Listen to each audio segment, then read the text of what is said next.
Here's a Texas holiday fact that nobody puts on a Christmas card. In arguably the richest state in America, more people freeze on sidewalks each winter than Santa has elves. Ah yes, the beloved Texas Christmas season. Lights, parades, yard displays that can be seen from orbit. And a political class that treats homelessness the same way Herod treated toddlers. Inconvenient, embarrassing, and best handled by pushing people out of sight before the out-of-town relatives arrive. We love telling holiday stories about people with nowhere to go. No room at the inn. Misfit toys abandoned on an ice floe. The little matchstick girl freezing while rich people buy gifts. But here in Texas, we retell these stories every year and then pass laws to arrest anyone who actually lives them. Texas politicians talk about homelessness like it's a character flaw. Like every unhoused person woke up one day and said, "You know what's fun? Frostbite." But here's the truth that the Texas Miracle brochures skip. Homelessness in Texas is a policy outcome, a predictable, engineered, decades-long cascade of political cowardice and economic short-termism. Now that's a pretty serious accusation, so let's take a look at the receipts.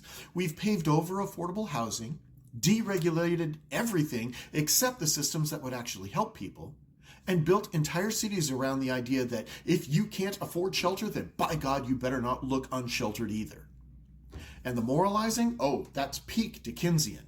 Remember when two gentlemen asked Scrooge to help the destitute, and he basically said, "Are there no prisons? Are there no workhouses?" That's Texas housing policy in a nutshell.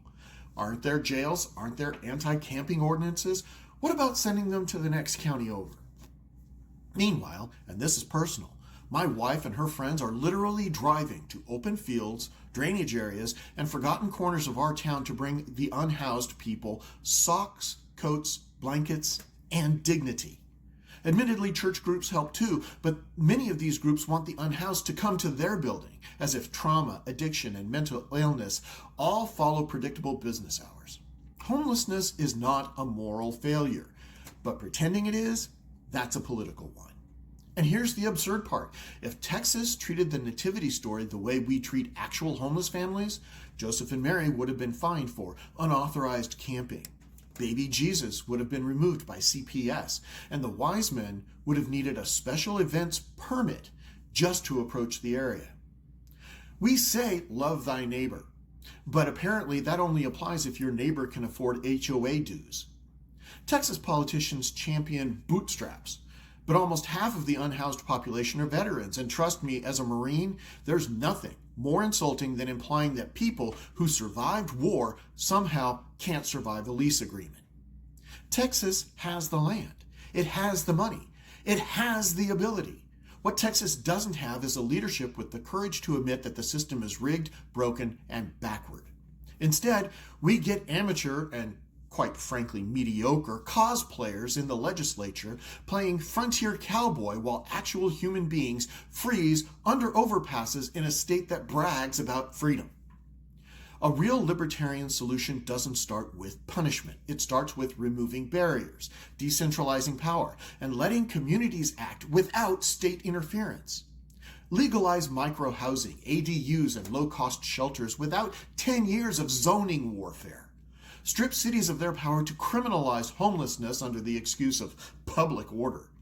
Let private charities, churches, veterans groups, and mutual aid networks operate without bureaucratic choke points. But most of all, stop punishing poverty and start enabling mobility. It's not utopian, it's practical, and it's Texas. Or at least it would be if Texas actually meant all that freedom talk. So here's the big Christmas question. Why do we worship stories about people seeking shelter while creating the perfect policy storm that guarantees thousands of our own neighbors can't find any? The answer is because as long as we can blame the victim, we never have to blame the system.